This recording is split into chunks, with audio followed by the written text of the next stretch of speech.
Today we're going to get deeper into this Adesanya Imavov matchup and really say, because I'm seeing a lot of people mention how Adesanya is going to get washed and Adesanya is already washed and Imavov wins by whatever he wants. And then I'm also seeing comments of how can Adesanya lose this, and people don't realize that this is a tough matchup for Adesanya. This is a good stylistic matchup for Imavov in the sense of his all-around game versus Adesanya's game, even though Adesanya is Adesanya. But we're going to go more into depth about this matchup because honestly, people don't realize that this really is a good matchup. And I got Izzy winning regardless. I already did my breakdown for this fight night, but we got to get more into depth and really speak about this matchup itself. Okay, so look, let's get right into the stats and talk more about the stats. Records: 24-4 for Adesanya and 15-4-1 for Nassourdine Imavov. All four of those losses from Adesanya came in the UFC. While I think Nassourdine only has one loss in the UFC, and that's to Sean Strickland. And that was at 205, I believe, on short notice. So when it comes to momentum, Nassourdine has the momentum on his side way more than Izzy. Izzy doesn't really necessarily have any momentum going on right now. And look at the height, 6'4" to 6'3". Adesanya, historically, the matchups are a little bit tougher when the height discrepancy isn't that far off. The closer the heights are, the fights are usually a little closer, a little tougher for Adesanya. But it also depends on the style, and that's why Nassoudine's style with the height will probably cause problems for Izzy.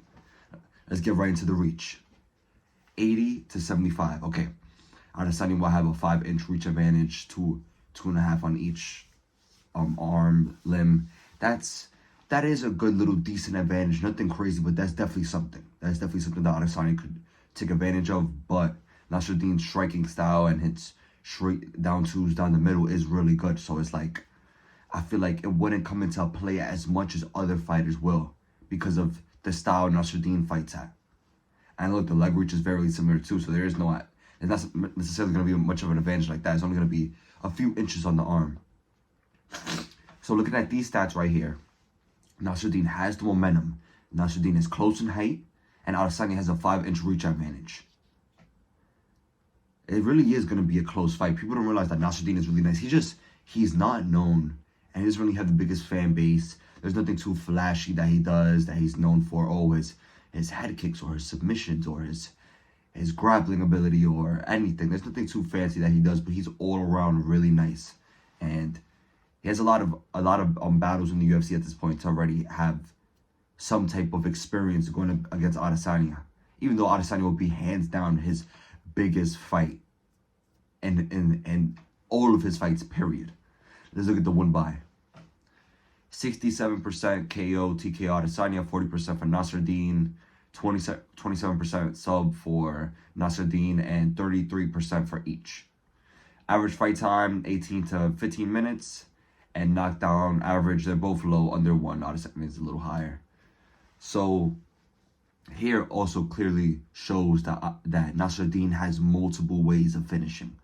He could finish KO, TKO, he could finish submission, he could finish decision. While Adesanya, we see, is either going to be a KO, TKO, or a decision.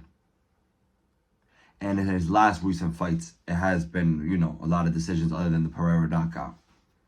Let's go right into significant strikes. Look at this. This is where I actually found interesting when I was looking at the stats earlier. Of course, it all matters on who they're fighting and everyone, but still, let's look at the stats. 4.5 landed per minute for Nassourdine, 4 for Adesanya. Nassourdine is slightly more active than Adesanya on the feet, especially when it comes to landing. Significant strikes, 55% for Nassourdine, 48% for Adesanya. Even more accurate and significant strikes and more output for Nassourdine. Absorbed per minute, 3.21, 3.2. They're both identical, while Adesanya very slightly more, incrementally more, basically, not even doesn't matter, but they both absorb the same strikes per minute. So Nassoudine's striking defense is decent. And look at the defense overall. Nassoudine's higher on that as well. But it also depends because Adesanya has won against Pereira and Strickland and DDP and all the top of the top fighters. So it's like, it's going to be different in that regard.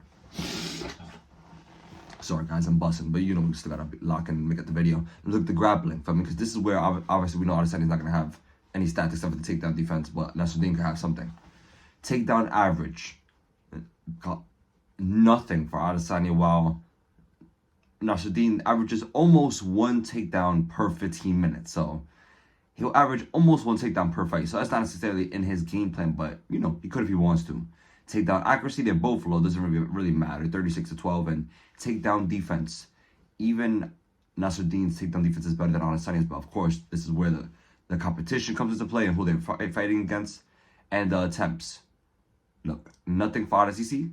It's clearly showing that we all know Adesanya is a genuine, pure kickboxer with good takedown defense and decent getting back to his feet capability.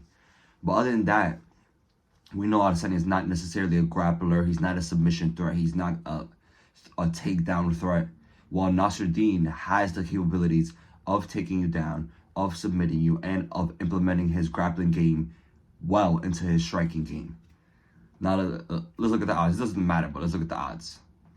Adesanya is a favorite, not slight, but decent favorite for me.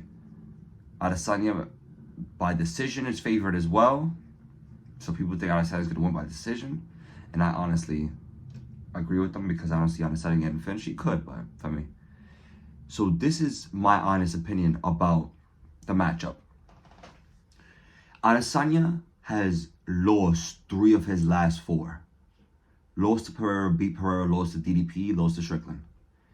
Nassourdine is on a great run.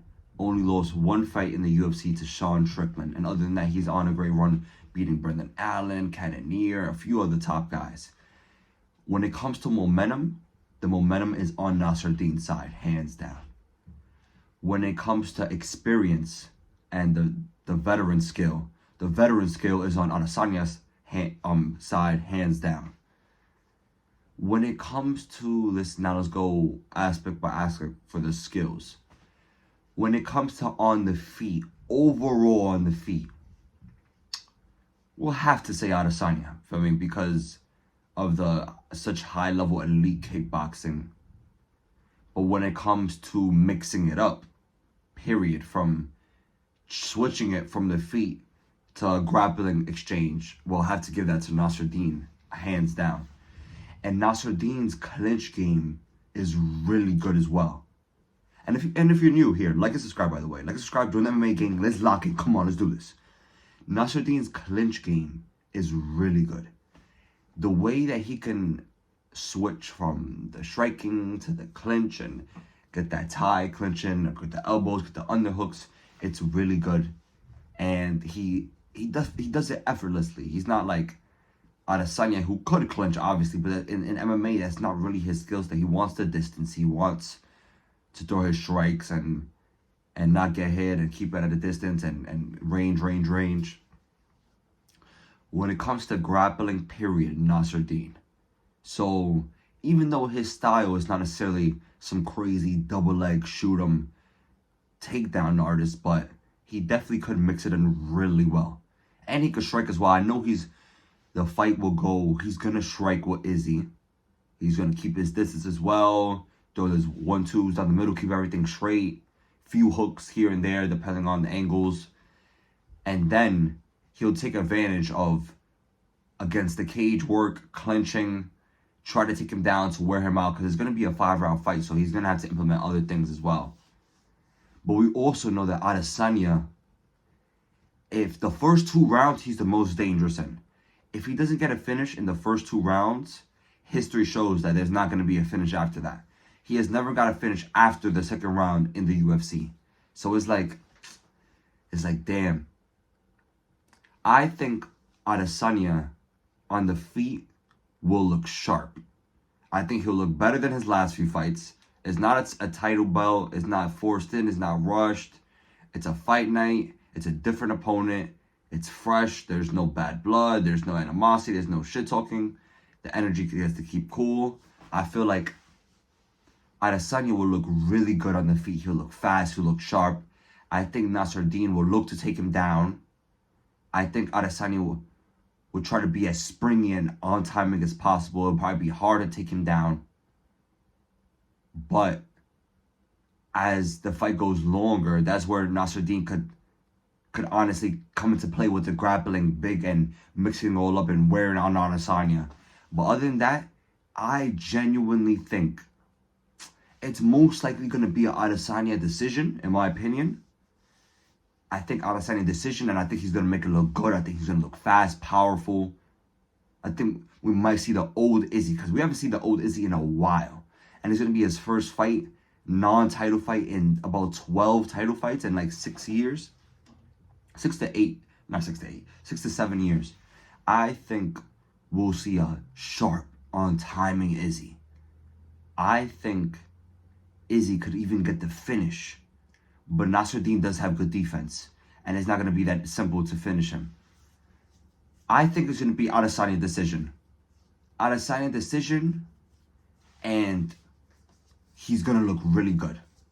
If Nassourdine wins, it'll be by, I believe, a combination of TKO submission, get him hurt on the feet, take him down, or get him hurt and put it on him and probably ground and pound, and either ground and pound submission. But I think if it goes to decision, Adesanya got this, hands down. But it's going to be a great fight, honestly. And this card is way better than 312. This fight night is way better than 312. So it's like, come on, like, this is our pay-per-view that we get to enjoy. And the main card starts at 12 p.m. Wow, I didn't even know that. I thought it would have been like a 2 p.m. All right, so we're going to lock in. We're going to wake up early, have our breakfast, have our spliffs ready, have everything ready. Enjoy this card. I hope y'all all enjoy this card. Like, subscribe, join, lock in, MMA Gang. I absolutely love y'all. I appreciate y'all. We're up 2025. UFC is back. Adesanya is about to come in with the finish or a good decision over Imavov. I love y'all and peace.